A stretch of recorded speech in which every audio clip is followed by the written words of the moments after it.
Julius, how are you today, sir? Good. How about yourself?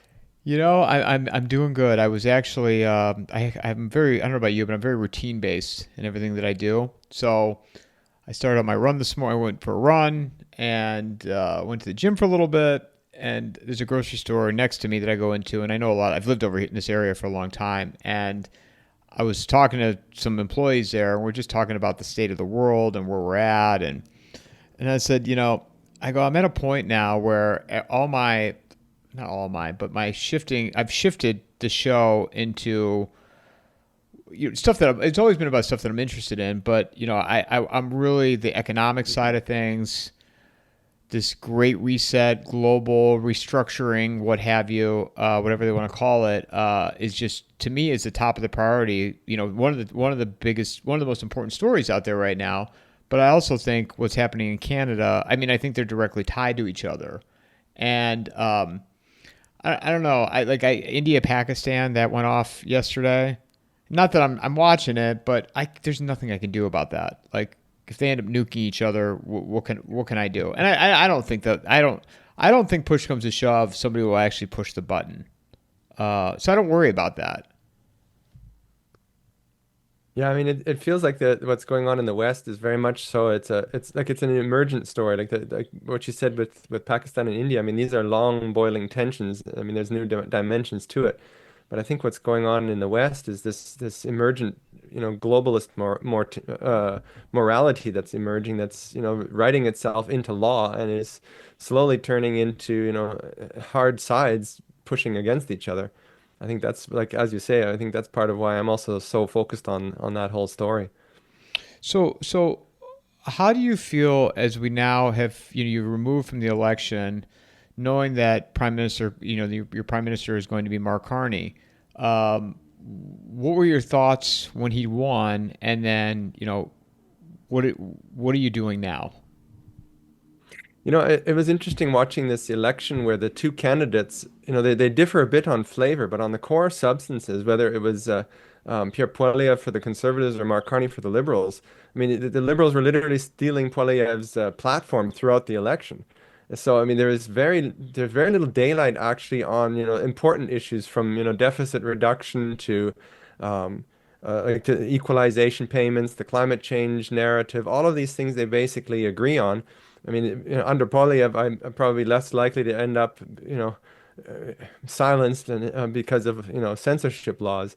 But beyond that, it's actually been quite surprising how the conservatives have essentially modeled themselves after a lot of these establishment conservatives in the UK and in Europe that are kind of they're not necessarily globalists in their mentality, but they're defending all of the institutions of the post-World War II era. And yet those same institutions are the ones that are being hijacked by the globalists.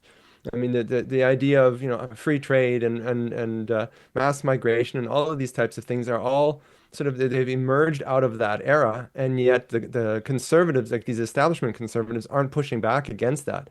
I think that's what I find quite interesting about the American situation. Like, irregardless of whether we agree with all of Trump's solutions, he is actually pivoting to attack those core pillars of the last 80 years and is trying to find solutions to those things. And I mean, in order to do that, he basically had to wage a civil war inside the Republican Party to push out the rhinos and essentially install a whole different philosophy in that system. And we just haven't had that anti-globalist revolution inside the conservative movement in Canada yet. Well, why do you think that? Why are the conservatives standing down or not pushing back enough? I don't know. I can speculate, but I don't in the end fully know. I mean, what's interesting with the Conservative Party is that in the 1980s, after Trudeau Sr., like the current, Justin Trudeau's father, when he was in power, he actually nationalized the entire um, energy industry in Canada, oil, gas, and set up a national energy fund, all of that kind of stuff, and it fueled an enormous amount of anger in the West. Like, you pretty much can't say his name in the West without somebody spitting on the ground, right? Like the anger was huge, and yet the political system was essentially structured to prevent any of that pushback translating into actual political power, right? And so we saw the rise of the Reform Party at that time under Preston Manning. And it went from, nothing to official opposition in Parliament in around 10 years or so. Um, but of course, that Western-led Reform Party, which very much was, local government, provincial sovereignty, deficit reduction, Senate reform, these kinds of things that are the sort of the core issues that the West faces, but are much more similar to some of the issues that the MAGA movement has also brought to the table. But that did not take off in the West, and so, or sorry, in the East. And so the Eastern, like the original Conservative Party under Brian Mulroney actually collapsed in the 90s. And so that like the residual of that was left in the East, and they ended up joining with the Reform Party at that time. They're trying to expand the Reform Party's reach. But ever since that join happened, a lot of those core ideas have essentially faded from the party. Stephen Harper, he was the first, of that merged party. He was the first prime minister to be elected underneath that, or the only one actually. He did actually try for 10 years to reform the Senate and to fight for, devolving powers from the federal back to the provincial government, but essentially achieved none of those goals. And I think that's where the system itself is stacked against any kind of reform. And even the Eastern conservatives I mean, they benefit from the Eastern dominance of our political system. So, the core of that, so do they buy into some of these, like the existing party, do they buy in, or are they just realists that they realize that the system can't be reformed and aren't willing to fight the harder fight that it takes to actually confront those? I don't know. Both are options.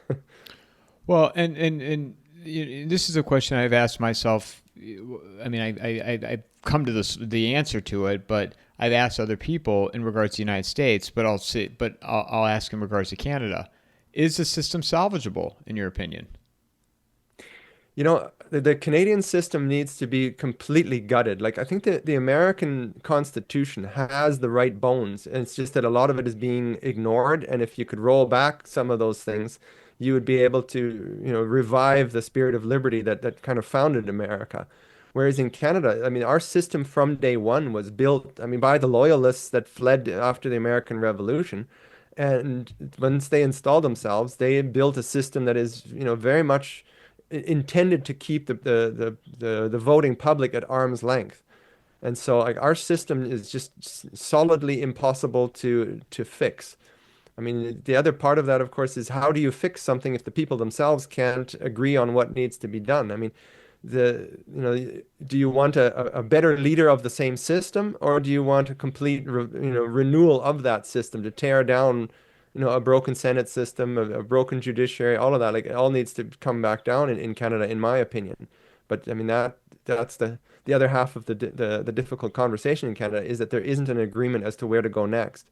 In America, you see a coalescing around the MAGA movement to some degree. We'll see where it goes. But in Canada, there isn't a clear alternative path that's emerged as to what to do about our broken system. You're much more optimistic about the United States than I am, and I definitely want to. We'll spend some time talking about that. But Yeah. so in the Canadian in the country that you live in, then, with knowing that the hurdles and that the people aren't interested in solving the problems, what do you do as an individual? You know, maybe that's the $64,000 question is, do you run or do you just focus on your life? And I think probably that the latter is the more realistic one, is that in some ways building a functional life that provides solutions for your own life is the way that ultimately things change. Standing on a soapbox probably doesn't achieve very much. I mean, there's that wonderful quote about, the whole of human progress has happened in spite of the government's best efforts to prevent it, right? Like that every era it has all sorts of shysters and disastrous policies, and yet somehow you model on as if the more you focus on your own life rather than, trying to spend your whole time fighting a system that just doesn't change. I mean, the Canadian system is a perfect example. 158 years of a broken parliamentary system where there's been all sorts of movements to try to change it, and not much has changed. What ends up changing things is that, reality kicks in where the bond market says, well, you can't put any more, debts onto this country, or, that there's different, all sorts of different other external factors that have nothing to do with politics that ends up forcing even the wrong people to start making the right decisions down the road. The and this is where I've gotten pushback in regards to, because people are like, well, you don't provide solution, you don't provide solution, and I said, well, I am providing, my guests are providing solution. It might not be what you want to hear, and I'm sorry for that, but I'm really not sorry for that. But like, you know, there's no more easy roads where we're at. No, I mean, I was in one of my recent pieces. I dug into the social cycles that Plato wrote about in ancient Greece, where there's this, like you start with you start with the philosopher king that is ruling with integrity and nobility, but of course then his descendants become corrupt and abuse that power. So then you get a revolution that tosses them out, and you end up with aristocracy that's ruling. But over time, they become the oligarchy that is corrupt and abusing their position in society. So then eventually the people overthrow the oligarchy, and then you have democracy.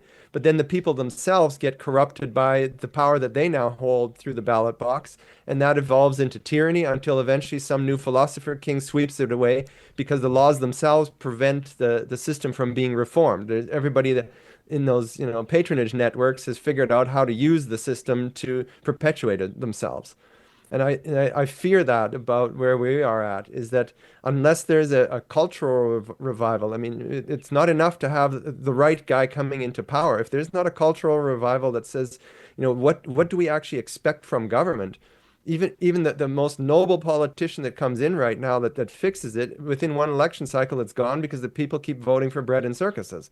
So I think that's, I mean, in some ways, the front line of this battle is actually on the cultural front and not on the political front. The political front will be downstream from, the opinions that are changed as we, reevaluate what do we actually expect from government? Do we want it to be a big parent, or do we want it to simply, sort of in the tradition of the American founding fathers, defend our liberties, but actually leave us with the responsibility to fend for ourselves, to make our own life happen?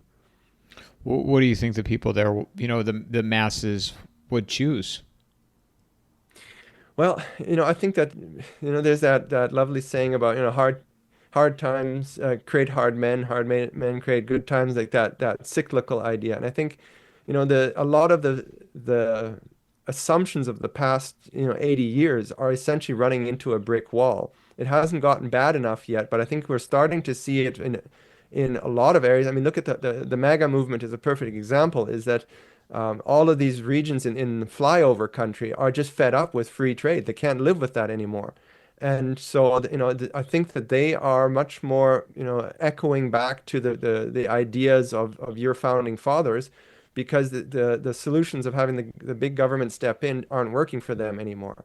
And I think that hopefully will spread. And I think we're seeing that in Canada to some degree as well. I mean, the Albertans who already come much more from a self-reliant history are much more likely to also reach for self-reliance and getting the government out of their hair. I mean, even this big hullabaloo that's happening now in Alberta, where Premier Danielle Smith has essentially laid out the possibility that a citizen-led petition could lead to a separatist referendum. It's not led by her. She's putting the responsibility on the citizens themselves. And I think that's an important distinction in this process, that she's not setting herself up as the champion of this cause, but is actually handing down that responsibility to citizens themselves.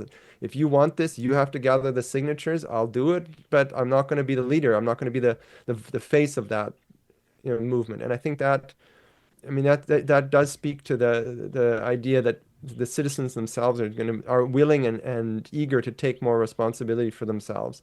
Hopefully that'll spread. How do you feel about Danielle Smith?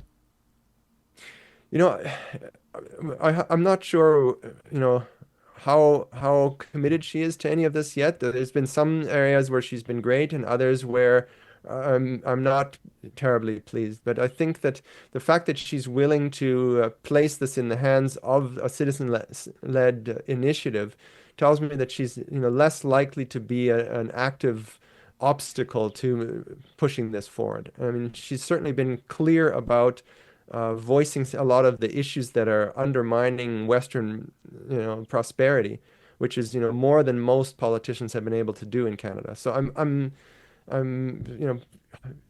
cautiously optimistic that it could lead someplace. Yeah, and this is I had Brad Mills on yesterday, and we were talking about the whole Alberta and secession. I just and I know my understanding. I should say I know my understanding is there is a legal path for Alberta to be able to do that, but I just can't get I can't get past the fact that the rest of Canada they're just not going to let them walk away. No. I mean, secession movements of any sort are extremely dangerous and rarely end well. They either get strangled out along the way, or they can evolve into something really nasty where somebody loses their cool and things get really ugly, right? To rush into it too fast is dangerous as well, in that, the part of the population is still looking for reform in Ottawa, and the other half is ready to secede. Um, so if you rush this, you end up with a split vote on your own in your own ranks, and possibly a massive, civil war inside your own on your own side, right? And like a political civil war, not a hot one.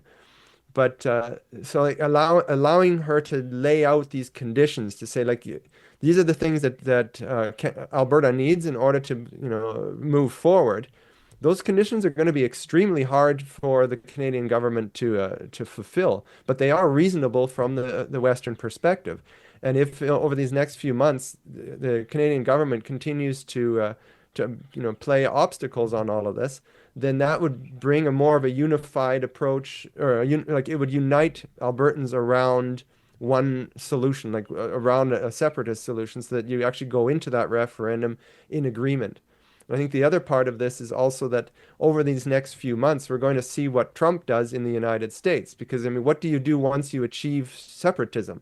It's not so easy. Like the voting part is easy, but what kind of system do you want to build? Do you want a separate, Western republic in Canada, or do you want to join the United States as individual states? And I think that question is also still very much in play. There's a lot of advantages to being, separate, but at the same time, you're a very small country, and you can very easily be squeezed, especially if BC doesn't join. You become a landlocked country that is now being squeezed by two larger hostile nations potentially. So, like, I think what Trump does next is very much going to provide clarity as to what makes sense. Do you stay separate because, if Trump starts to fail and the Democrats are coming back into power, and he doesn't, manage to achieve large-scale political reforms, then you're probably better off staying out. But if he actually is able to push America back towards a more decentralized system, closer in line with what the American founding fathers created, then it might actually be worth considering to split off, as, Alberta becoming the 51st state, Saskatchewan the 52nd, and the rest of the provinces can decide as they wish. Yeah, the talking about the United States and the whole decentralization of the government, I just don't see that happening. I'm concerned that it isn't as well. Like I was a bit optimistic initially, but I'm not seeing that part of the push happening at this point. I'm more seeing that it's more of a conservative-led, still big government system. Like, it's not being rolled back to, 1789. 76. Well, they never relinquish their power. In my opinion, as long as I've been following, I haven't been following it probably nearly as long as you or a lot of people I have on the show. But one of the things I've learned in my experience, and I think it's the first time I'm saying this on here. I mean, I fell for the 2020. I thought that there would be martial law. I never read QAnon or any of that, but I thought that the white hats would come in, the military would come in, and Trump would stay in office, and it didn't happen. They did an audit here in Arizona where I live, the cyber ninjas. Thought the Attorney General, Mark Brnovich, would do something. Didn't, because I was talking to people that said that something was going to happen. Didn't happen. Where were we at? 22, the midterm elections. The red wave, 2020 was silent majority. The red wave in 22. Didn't Yeah. happen. Didn't happen. Bill Barr. This is the stuff I haven't talked about yet. Bill Barr in 2020, the Durham report. We're waiting for the Durham report. It's going to release everything. Came and it went. And 24, I was wrong. I thought Kamala Harris would be installed because they had the mechanisms in place for certain states to be able to get her in. That didn't happen. I was wrong. But my conclusion to why I think I mean, the people wanted him in. There's no doubt in my mind that people wanted him in. But the question I had asked the whole time leading up to it was, how did big tech that flipped in 2020, they did everything they could to get rid of him. They were all on board this time. All on board. All the newspaper outlets here in the United States, and I know it's very different from Canada, Washington Post, LA Times, they just sat it out. I don't believe they had an epiphany. I don't believe they had a moment of clarity to where people, oh, they found God. Oh, they were wrong in 2020, and now here they are on board. I believe that they knew they are building the instruments, both in the United States and probably Canada, for this great reset. So you figure that Trump is part of the Great Reset? I don't know what Uh, his.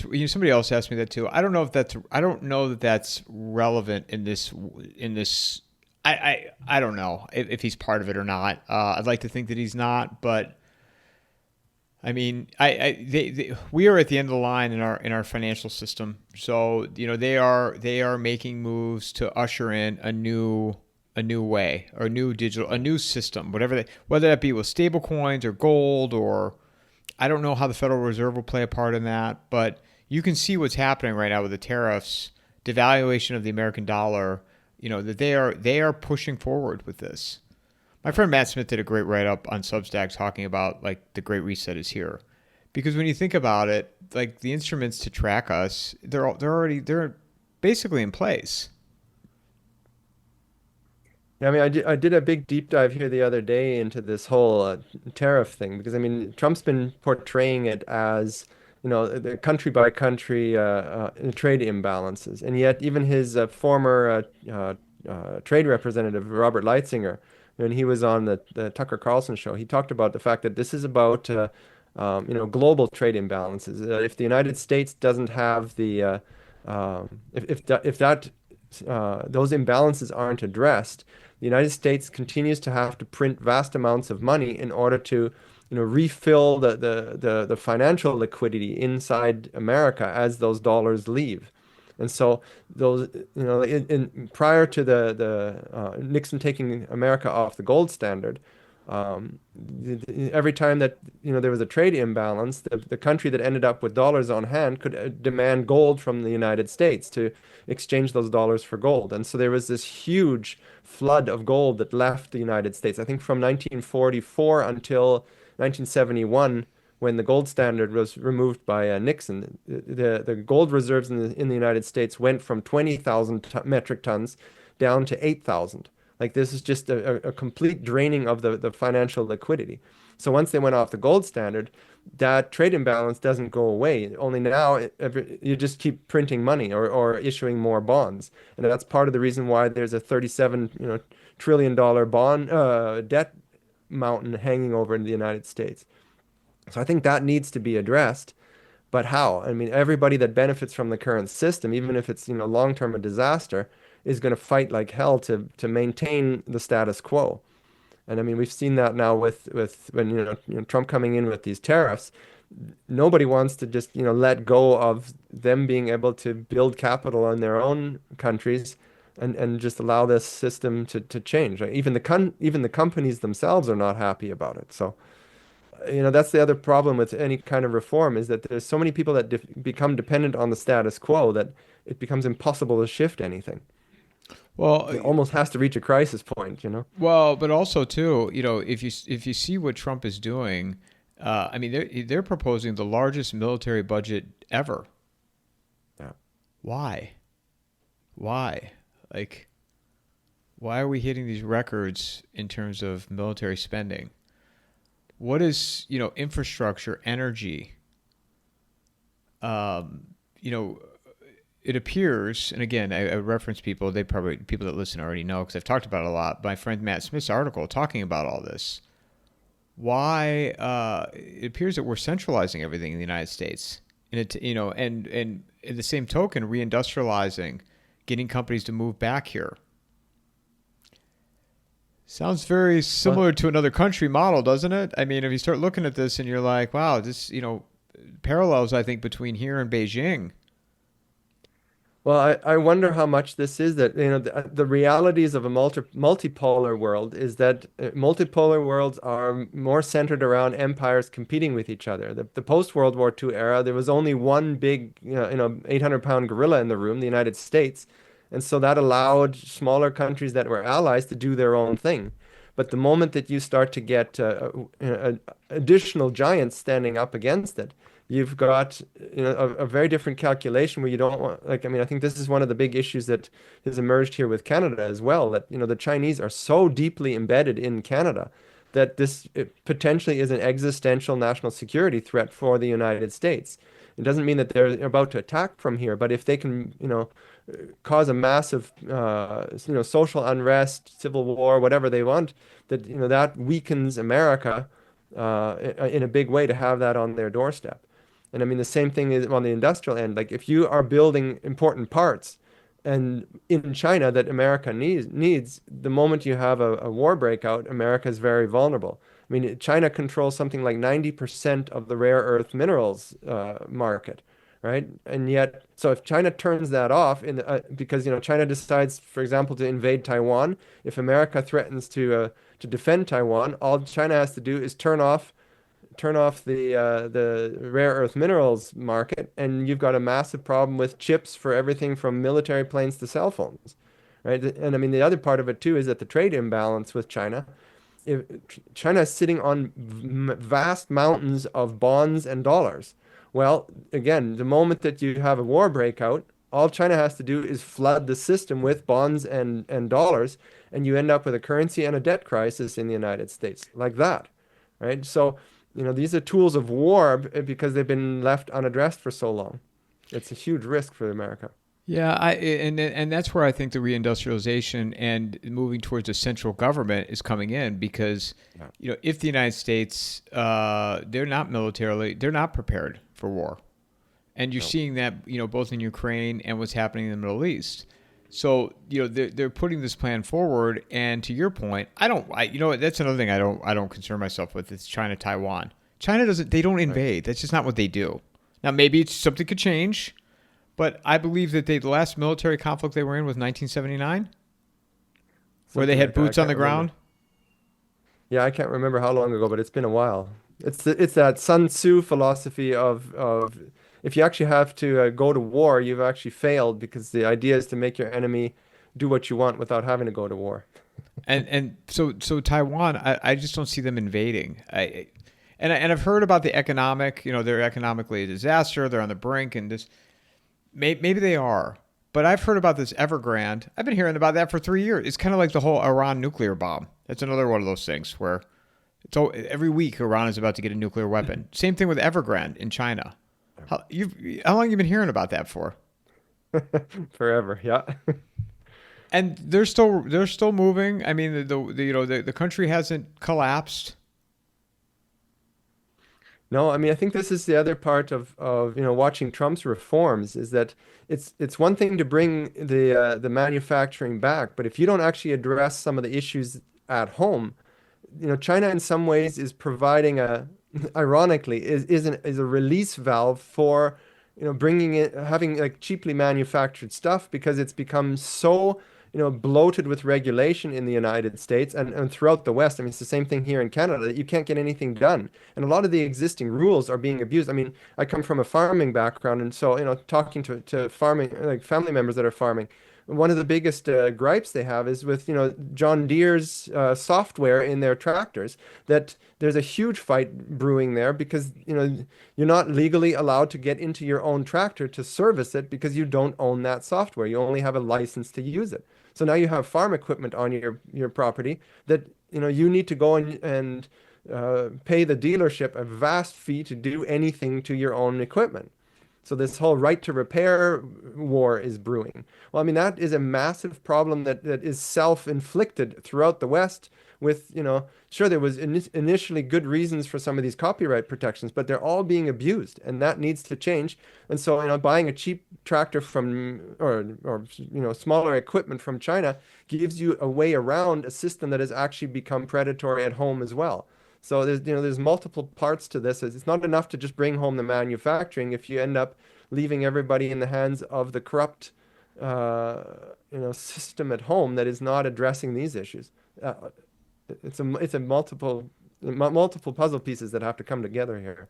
Well, and I think that's the thought process with this is, at that point you'll move to deregulate a lot of the things to be able to, go in, tap into those minerals and, expedite building of factories. And so I could see where that plays into this. And maybe that's the goal for this administration because they only have 3.5 years. Yeah, I mean, this whole tariff war stuff here in Canada are both candidates. The Conservatives with their Canada First and the Liberals with their Canada Strong went on and on and on about how, the biggest issue that we have in Canada is interprovincial trade barriers. It's like, well, yeah, they are a problem, but actually, if you look around our local community, it's not the interprovincial barriers that are a problem. It's just too much regulation from all levels. This isn't about, reducing the barriers. It's about getting even the provincial government off of our backs and off of our necks. That's the main thing that would produce an economic revival. But of course, that doesn't enter into the equation. There's more that push, as you say, of the centralization of control. Well, and that I asked you the question in regards to Canada, and in the United States, I've said it to myself a million times: is the system still salvageable? And I don't believe it is in the United States. I think that the debt bomb. I think culturally, there's no moral compass in this country anymore. And again, I know I'm going to get a lot of pushback, and people say, you're whatever. I'm a doomer, and it's just the way I see it. I mean, it's the way I see it through my lens. And I told people after the election that was a fun night. It was a very, very fun night. I didn't think he'd win. It was great. I loved seeing the liberals in their tears and what have you. It was fantastic. All the trans and all that. I mean, just watching their heads just spin. It was wonderful. Right? I mean, yeah. I find that the same thing here in Canada, where like I said, on all the core issues between the Liberals and the Conservatives, I'm not seeing that there would have been a big change in direction. I mean, would the West have gotten Senate reform under the Conservatives? Well, unlikely. Pierre Poilievre did an interview back in January with Jordan Peterson, and in that interview, Poilievre actually talked about how he felt that the parliamentary system in Canada is the best system of government in the world. Well, it's like, well, no, it's like it's great for Ontario, but it's been a disaster for the West. Like we just don't have the political representation.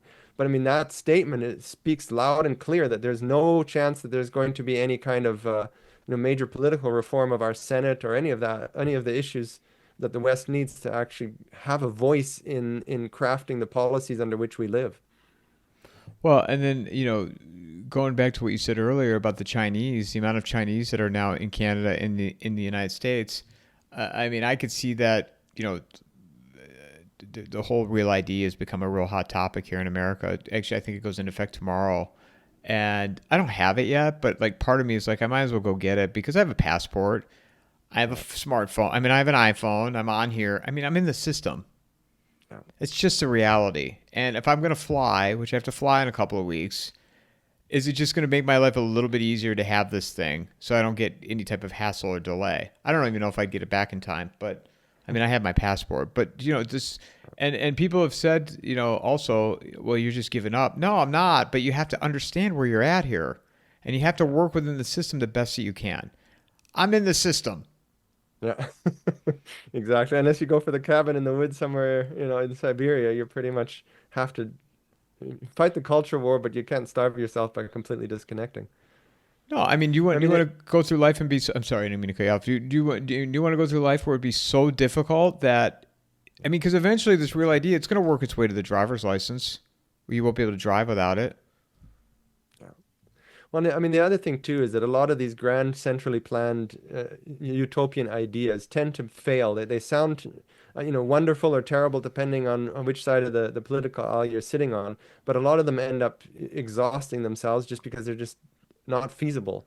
I mean, we see that all the time where some program gets rolled out and pretty soon they're backing off of it because it's just not doable. But I mean, but back to the Chinese infiltration in Canada. I mean, I don't know if you caught that with the Canadian election. I mean, that we had our it's CSIS, I think it is our FBI equivalent, literally put out a report that there was all these MPs that were compromised through foreign interference, and yet nobody got fired. The names weren't released, and we went through another election, presumably with those same people back in power. So I mean, it's extraordinary. Like, on the one hand, it's despicable that the Chinese have gotten themselves so deeply embedded in our political system. But really, the biggest betrayal is, homegrown. That there's no effort on the part of our institutions to actually dig these things out and fix them, and there's no outrage among the people on a large scale to actually address these things. There is, to a smaller degree in on the conservative side, but it's not so widespread that it forces the government to change course. It's sort of this apathy of like, come on, like we got to sort this out, and nothing happens. See, And I wonder to what degree, living under a system, especially in the Canadian one, where you don't have much political control, that it breeds that apathy too, to say, well, why am I going to get my blood pressure up over something that I can't change, and that is going to either happen or not happen, whether I like it or not. well, and I think you work within your local sphere, right? I mean, and people don't like to hear that answer because they want everything to go back to the way life was before COVID. It's not. I've been saying that for 5 years. It's not going to happen, Yeah.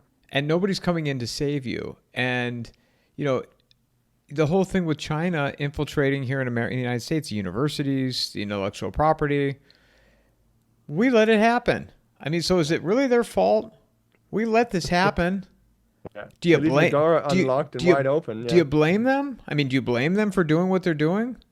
No, no, that's exactly it. Like this is all countries operate at that level. There is no such thing as, oh, we have this higher moral standard and we don't do that sort of thing. Every country does it, right?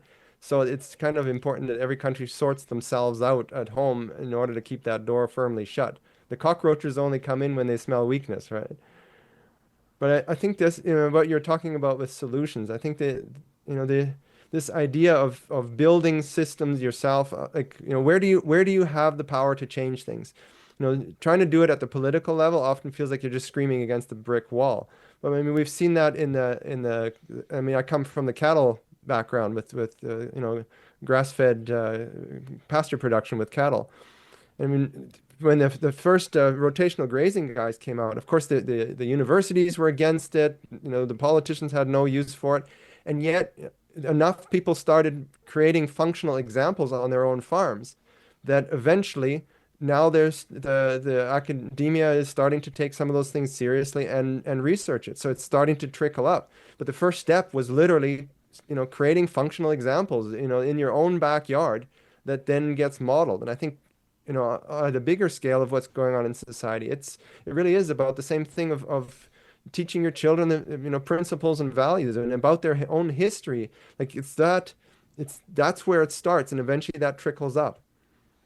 People don't want to hear that, Julius. They want to go back to their lattes and their yoga mats. I mean, you're not providing any solutions. You and I are whining about the system, and we're not providing any type of,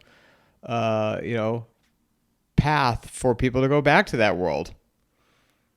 One of the examples that I saw coming from the United States quite a while back was, I don't know if you ever heard of the Oklahoma Surgical Center. So they decided they were fed up with your guys' private healthcare system, which has, Medicare and Medicaid looming over it and driving up prices. Like, the whole thing is a mess. And so they decided they were going to set up a surgical center and just, it's directly with the patient. They won't deal with insurance, and as a result, they were doing their health their a bypass surgery was like a tenth the price of what it would normally cost. So they basically did the free market thing of going, well, we're just gonna root around the damage of this insurance system and do our own thing. And as a result, get rid of 90% of the administrative costs and legal wrangling, all that. And all of a sudden, something functional emerged out of that. And I think that's maybe the biggest lesson that we all need to focus on is that I mean that's if you the more you read about history, the more you realize how much politics is always this massive drain and overhang that is doing the wrong thing, and yet somehow it's all those little innovators that keep pushing the envelope forward and progress happens anyways. Well, and also, I think you bring up a good point with the healthcare. I mean, the healthcare in the United States is an absolute disaster. That's a whole nother. I mean, I can start talking about Maha. It was another one of those things where I was like, okay.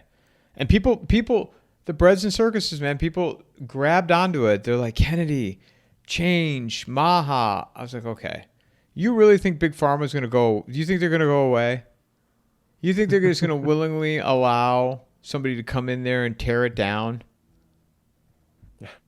Yeah, I mean, I think that was to me that like there was a philosophical question that really comes out of the whole Maha movement is that, again, do you want your people in charge of the system, or should you use power to dismantle that power? And I mean, that was my hope that, and it hasn't crystallized yet, where like a lot of these agencies and institutions should just evaporate. They should disappear. Like just, get rid of a lot of these things and allow the free market to handle them rather than trying to reform and clean up these corrupted institutions. I mean, Elon Musk was talking about how there's basically an average of 2 new institutions added per year. There's like 428 federal institutions. You're not going to reform that. The best way is to get rid of them. Like just cut it down to 15, and the rest is transferred back down to the state level so that there's competition between states and let the free market step into the void. And I think that I'd like to see that idea spread more through the population. As well, that's the expectation so that we can start seeing that politically. Yeah, see, I moved on from all that, Julius, because I know that's not going to happen. Big Pharma provides too much in this country. Too many people are dependent on it. I don't know what the percentage is that comes from China. I'd be interested to know that, but I know we get a lot from there. You're talking child vaccine schedules. Nothing's been done about that. Antidepressants. How many people are on antidepressants today in the United States? How many are in Canada? I mean, how? Yeah, it's huge as well, I think. Adderall, Ozempic, and I just rattled off three. I mean, not antidepressants in general, but Ozempic, Adderall. When people I come across people they have their kids on stuff on antidepressants. Yeah. So, I asked the question, Maha Kennedy. You think that they're going to allow him to come in and tear that down? That's the thing is there's so many people that are dependent on that. I mean, this is the sad part is that the moment that you grow your government to a certain size, everybody becomes dependent on the status quo, even if they don't like what their neighbors are doing with it, right? Like it's like, I mean, we're not really that different from the Roman era with patronage networks for every senator. And so everybody has a vested interest in maintaining the system, no matter how corrupt it gets. And I mean, I think that's what you're speaking to is dead on. That like, how do you reform that? If the moment that you start to rattle at the core of it, you lose all support. There's no way that you can move ahead through a democratic system. Well, and the propaganda on top of it on the right that's pushing all these narratives. I mean, they were talking about red dyes. They're like, oh yeah, we're banning, I don't know, chemical red dyes or something. And I'm like, okay. Do you need somebody to tell you the Skittles are bad? Yeah, no kidding, eh? Cereal is bad for you. I know that. I love it, but I know it's bad for me. But have we gotten to a point that our Western societies, we need the government to tell us what to do? Yeah. Yeah, and I think that there was a huge mistake made, I think in the early days after the Second World War and even before that, where, by creating these federal institutions, the universities that are being federally funded, et cetera, and you end up having one group of people or one philosophy that ends up controlling all of them. It really should have been individual cities funding their universities and no money beyond that, so that even when one city, wraps itself up into some ideological knot and that filters into their university, that there's too many others that are playing the opposite game and doing something else. And so that's how the truth boils out of it, even if everybody is, functionally flawed in that system. It's that competition that allows it to function. But we basically eliminated competition. I mean, I wrote about that in my book that I wrote about climate change here recently, where, after the Western governments, it started with Thatcher, and then, the American and the Canadians and others also jumped on board of pushing the CO2 narrative, because they were trying to, like, after the oil crisis in the 1970s, they thought, well, the best way to get people to be willing to go with nuclear power is to demonize oil and gas. And that way we're not dependent on Middle Eastern oil anymore. Well, of course, once they did that, you now have the government funding all of these climate centers, and it doesn't take long, and you get, Al Gore was sitting at the top, divvying out funds to the scientists that he felt were pushing the narrative. One of the top meteorologists, Dr. William Gray, was talking about how, I mean, he'd been getting research grants from the federal government for 30 years. Like, he was way at the top of his field. Al Gore invited him to come to one of his climate conferences, and Dr. Gray said, "Yeah, I'd love to come, but I'm not actually on board with the message that you're pushing." And from that moment onwards, he's never got a single penny of federal funding again. They basically just starved him out of the system. So, the fact that you've got so much federal control over the academia, the politics bleeds down into the science. I mean, I was shocked at how many papers I was reading as I was researching my book, where it's like the conclusions are very clear, and then you see the researcher at the very end afterwards kind of walking back their own conclusions to try to bend it back into the climate narrative, almost, essentially begging that they don't get canceled from the system, because they know that you actually can't say certain things, even if the data tells you very clearly that it's true. Do you think the whole climate change narrative is dead? It sure seems to be dying. I mean, I don't. People are just moving on. Like, I don't know that there's a lot of people that were hardcore believers that are deeply angry that they were deceived. It's more that it's inconvenient and they move on. So I don't think it has many more legs. Isn't it ironic though that everybody's in support of Teslas this year versus 2 years ago? It was like electric cars, bad, bad, bad. Yeah, yeah. I have to laugh at all the people that bought Teslas because they were saving the climate and are now going, well, now I'm on the wrong side, and all the people that are on my side hate me because I own a Tesla. But the whole digital ID control electric cars. Yeah. But now you have people on the right that are, I mean, Trump got into one of those Tesla trucks with Elon right there. Yeah. Yeah, I don't know. I don't, I look at our life here, and I mean, being more rural, I just don't see a fit for, a primary vehicle being an electric vehicle. I mean, try to do that on the Canadian prairie. Let's see what happens with the farm industry if everything's supposed to be electric. I think reality is also starting to sink in that, all these ideas are just pipe dreams that are not feasible in a large number of countries, Well, even if it were all true. I just think it's interesting how people shift, right? They were anti it, Yeah. and then all of a sudden they're for it. They're all for it, and then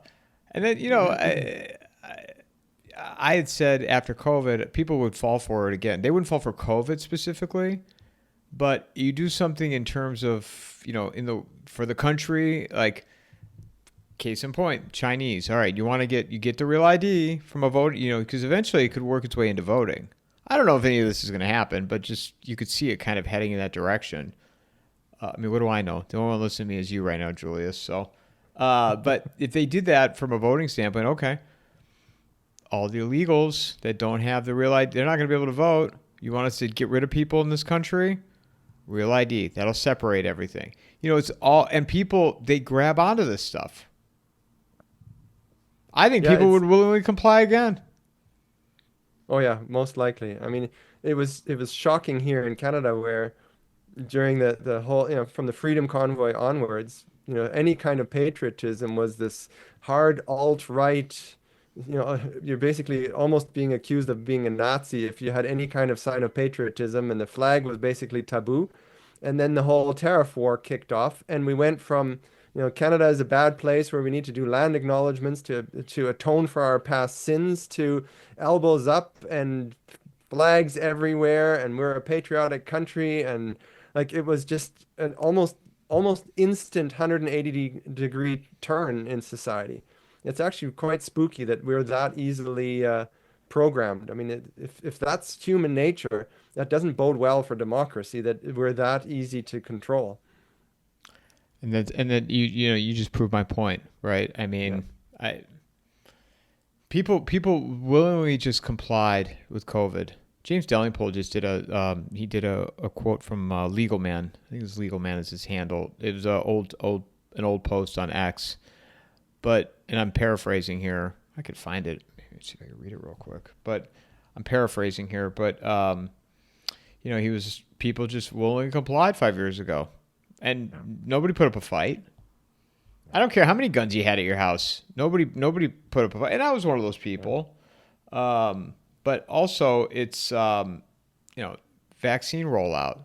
People weren't really putting up a fight. I mean, a little bit, but in the beginning, no. There were lines around the buildings to get those things. And you think about all the instruments that were put into place during that time. And this is what Matt talks about in his article. COVID tracing. Remember COVID tracing? Yeah. Oh, yeah. Um, you had to have proof of vaccine to get in somewhere. Certain restaurants here in Arizona you couldn't get into without it. The financial means for them to deposit money into your bank accounts. They can deposit money into everybody's bank accounts here in America.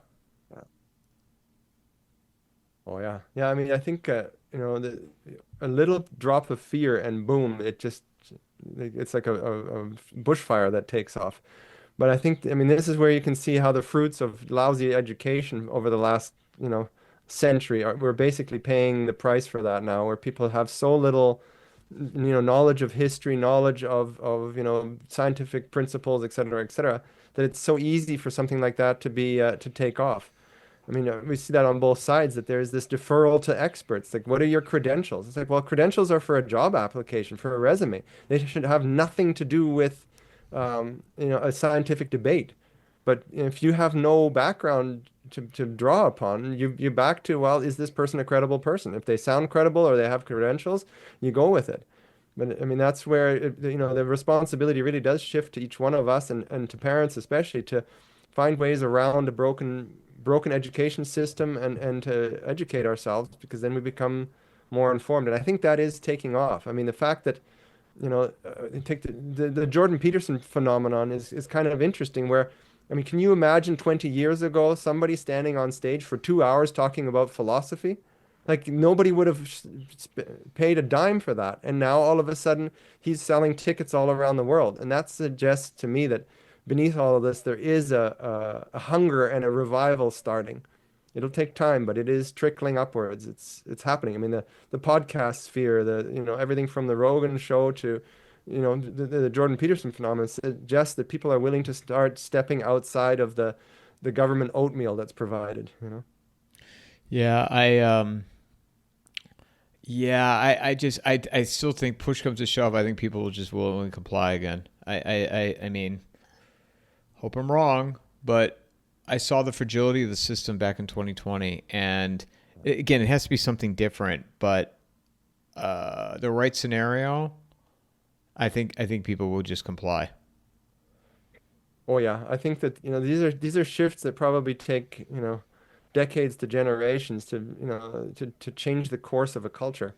It doesn't happen overnight, and I think like you, I'm not optimistic that there's going to be this grand sudden awakening from one week to the next. But the pressures are starting to build, and What, maybe that's part of what our job is. In the alternative media sphere, is to just keep bringing out all of these conversations. I mean, the fact that we're having this conversation suggests that something's shifted.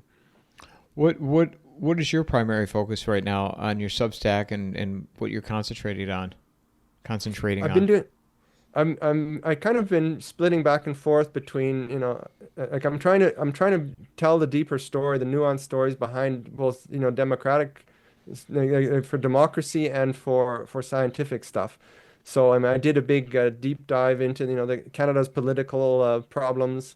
I did a big deep dive the other day into the psychology of like human nature, these social cycles, these long-term cycles of what drives society to change. I also did a deep dive into the ecological collapse that happened in the Canyonlands during the ancestral Puebloan population that was there in the 12th and 13th century. Basically, it's a fun way to tackle the whole climate story to dig into all of these nuanced things that actually affect an ecosystem that completely goes against the CO2 narrative. And I think that, I enjoy telling those kinds of stories. So as we sit here now, we've talked for almost an hour. How do you feel about the state of things and where things are going, and what is your plan, and what will you do? I kind of been like for the last while, it's been so much of a focus on the political end of it, and I feel like we're reaching the point where the politics is so frozen that it's shifting out of the parliament or out of Congress and into a completely different sphere. I mean, look at the thing that's going on here now in Canada, where like if you can't fix something in parliament, all of a sudden you have a separatist movement hanging over the whole thing. Like there's real consequences to, Ottawa's stupidity. It's the same thing in the United States with, tariffs and debt and, that the bond market is suddenly imposing fiscal discipline where people have ignored it for the last how many decades, simply because the investors are starting to lose confidence. And so it's like these external realities seem to be reaching the point where they are now going to drive decisions. I mean, there's that wonderful quote from Milton Friedman where he talks about how it's not about electing the right people into power. It's about creating the incentives so that even the wrong people make the right decisions. And I think that, there's nothing like a bond crisis or a currency crisis to start waking people up, even if it's the wrong people in power. I mean, Canada is sitting I mean, we're our what do you call it? Our like the rating agencies are now threatening to downgrade us. Well, that's going to send a shockwave through Ottawa, even if they want to spend more money. The same thing is happening in the United States with your guys' bond yields are starting to creep up.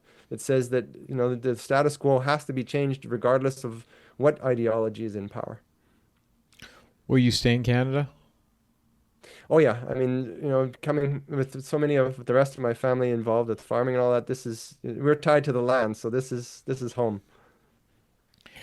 Yeah, and that's why I think it's so important for you, for what you're doing in terms of farming, because you're doing what people should also be as best they can. I mean, I didn't grow up as a farmer, so but to go live somewhere, to me, smaller town away from big cities as best you can. Yeah. Yeah, and I think this is where, there's some careers make it very easy to move around, but there is, it's like this, I can't remember who was talking about the anywhere people and the somewhere people. And I think this is, part of the clash that's emerging is that, the folks that are in the corporate world are much more so, able to be flexible and move around, whereas there's a large portion of the world they are somewhere people, like their lives are literally tied to their community, and that doesn't go away. And so, I mean, that's this, I think to some degree that even explains a lot of the Trump phenomenon that, if you're in some of these regions that have been hammered by manufacturing leaving and by the free trade era, that it's gutted your community. Well, you can't just learn to code and move to San Francisco when it's an entire region. Like there's something majorly wrong, and MAGA is the solution, right or wrong. This is how they're pushing back, and it's starting to change the politics because their roots are there and they're digging in, and they'll dig whatever champion they can get to actually push back on a system that isn't working.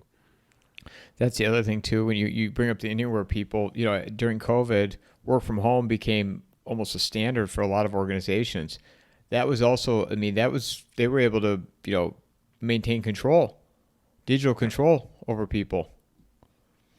And that was a test on a massive scale, I feel like.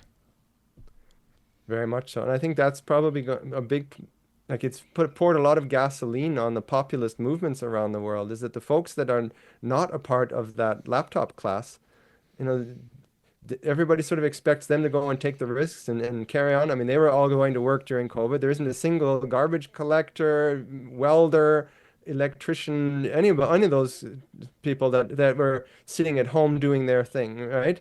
Like they all had to carry on, and it's like there's that split that they're fed up. They're not going to play along with these globalist ideas that are, boiling out of the minds of people that are so detached from how the rest of the world lives that they have no concept. Where can people find you, Julius? I'm the best place is on Substack. I'm at juliusruechel.substack.com, and then I'm also on Twitter. That's where I'm most active, or on X now, for social media. So at Julius Ruechel. And your next piece will be put out when? Should be coming probably by the end of the week. I'm doing a big deep dive into this whole Alberta separatist movement and how it can play out and what the obstacles are. So it's at the forefront of the Canadian mind, and I think it deserves a deep dive. You think push comes to shove, it will occur? I think it's going to get messy along the way. It's so hard to see how it plays out. I think there's going to be a real effort to make it happen, but it's going to be very difficult to navigate all the obstacles that the government can throw at us. Like the referendum is only the beginning, even if that's successful. The whole system is designed to, frustrate that attempt and drag it out over so many years that the movement loses steam, or somebody does something stupid, which then destroys public support for it. Julius, I appreciate you coming on. I look forward to continuing to follow your work and, more conversations ahead. You bet. Well, thanks so much for having me. I've enjoyed our conversation. Me too. Mic drop.